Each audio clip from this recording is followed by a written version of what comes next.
Good morning, good afternoon, good shots, everybody. For those in America,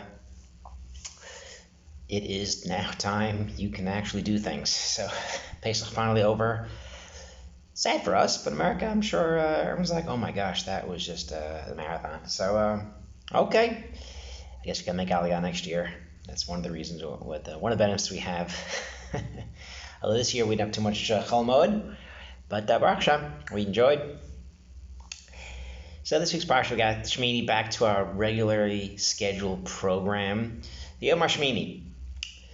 So the eighth day, and it's the eighth day of what?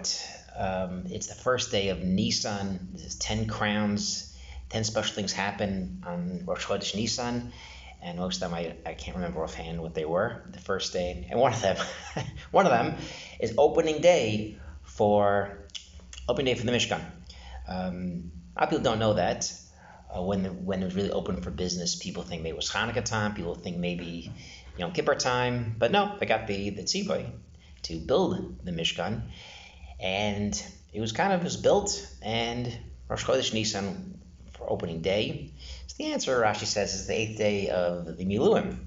So for 7 days, Moshe put up, down for 7 days, and the eighth day of that process was Rosh Chodesh Nisan, and that's opening day of the Mishkan. So the question everyone asks is, Bayom Harishon, B'Chodesh Harishon, the first day of the second year, the first month. Why the eighth day? The eighth day is, opening day.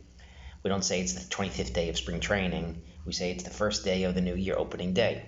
Okay, so to answer that, we really have to kind of think as far as what's going on here, where we are in the process. We know that after Pesach, where we are, Matan Torah wasn't the next day. We have 49 days, the 50th day, Matan Torah. So it's a process. The Jewish people could have theoretically expected the Torah after Pesach. Jews high level, Korban Pesach, things are good in the world. Why isn't Torah not given that day or the next day? Or Kriyas Yamsuf, the people had the revelation, the Nevuah at Kriyas Yamsuf. Torah should have been maybe 22nd day of Nisan. Why are we talking about 49 days later? So the point is, it's a process, it's a journey. And to think less of the journey is to kind of diminish what it really is. I was thinking about that. What the heck does that mean? So you have to prepare for something. A couple of years ago, I was bicycling, and my friend and I, who runs, let's bicycle to Shalayim, Beit Zayit. So from Beit Shemesh to Shalayim, there's a back road towards Hadassah and Kerem. So you know what? Let's do it, and we'll get lunch there, and we'll bicycle home. Okay. So I had my bicycle. I never did this before, but I was bicycling. I bicycle a lot. My friend didn't bicycle at all. He's a runner. We get up halfway up to Nes Horim, up the mountain. He couldn't do it. He had to stop. He had to go home. What's Pshat? Well, Pshat is if you kind of minimize it. And I said to the guy, you haven't done this before. And also you have like a mountain bike. We're going on the road. It's a heavier bicycle. No, we're fine. Okay, didn't think much of it. I kind of knew deep in my head, my heart, I'm going to struggle. He's never going to do it. And it turns out he couldn't get it. If you minimize the goal, so there's no process. If you don't plan for something and you don't prepare for something, that means in your eyes it's not that big a deal, and maybe it's not that important to have it, or you don't treasure it, whatever it is. So it comes to Kriyas Yamsuf, leaving Mitzrayim, the Torah. Hashem gave us 49 days. For a reason. Because we're not ready, and it's something so great you have to really prepare for. And we know that 49 days, every Shabbos is another Pirkei Avos. We have to work on ourselves. The Jews didn't have a Torah, but they had to go this 49 levels to get up to Matan Torah, and they really had a way to go. And they didn't have the Torah, so they had to work on themselves. We know that the Korban Omer is Seorim, barley, animal food, and Shtei Lechem, Shavuos, is bread. Person goes from animal level to Pesach level, to bread level, animal level to person level. And that's kind of our goal in Sphira. We're not just counting 49 days because whatever, we're going to prepare ourselves to get ready for Matan Torah because that's a big deal. And if you just kind of don't look at the process, Shavuos will be here, no big deal. Then you're minimizing really the importance of Shavuos in each year to wake ourselves up. Pesach is kind of this wake-up call that we have to kind of get to that level. We're not there yet at Pesach. We have a way to go. We have 7 weeks to prepare ourselves for Matan Torah. And I heard a similar thought.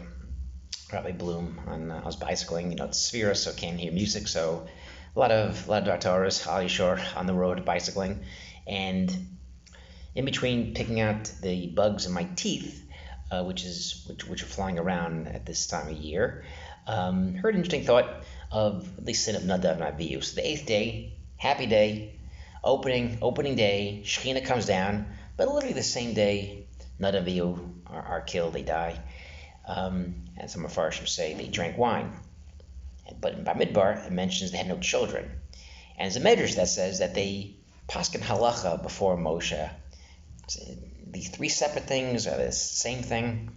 Rabbi Bloom said that the really common denominator is what you're doing by yourself as opposed to understanding and respecting the process. By going in with wine, even though they weren't even told you can't drink wine to go to the Mishkan, do the Avodah, you're kind of saying, I have a better idea. This is what I think should go. And instead of asking people, instead of thinking about it, whatever I see. So instead, Simcha, they did a fire that Hashem did not command them. They brought Keteros they weren't commanded to do. And they drank wine they weren't commanded to do. So instead of asking around or doing what they were told to do, they kind of jumped the gun and did things that weren't really part of it. And same thing with them not being married.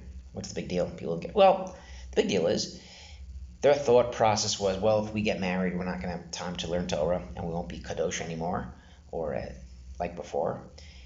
And they said, I know it's a mitzvah to get married, but we think we probably shouldn't get married, and that's fine. Or they didn't ask Moshe for his advice.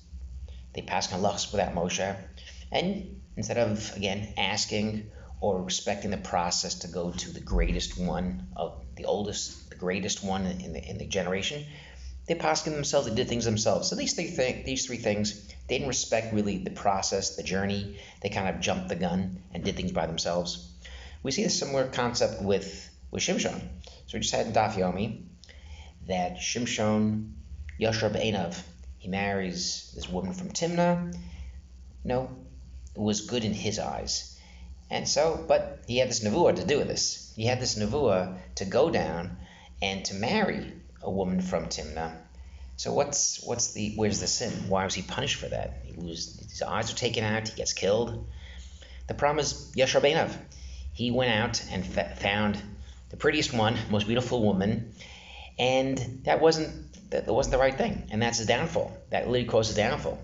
Because marrying the prettiest one, she enticed him now to tell her his secret, and the rest is history. He gets killed.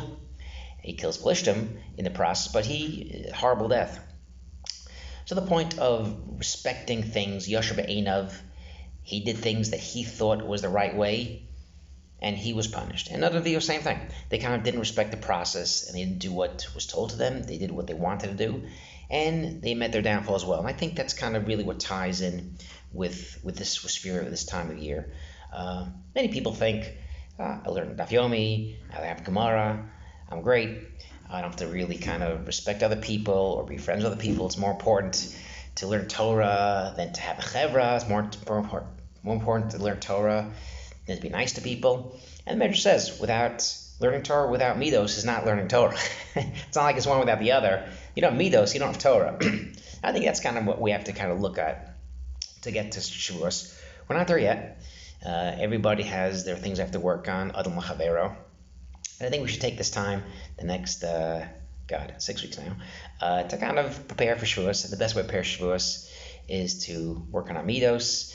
Rav Slanter says, more difficult than Blat Gemara Shas, more difficult is to change something about ourselves. That's really a really difficult thing that Rav Olbi also brings down.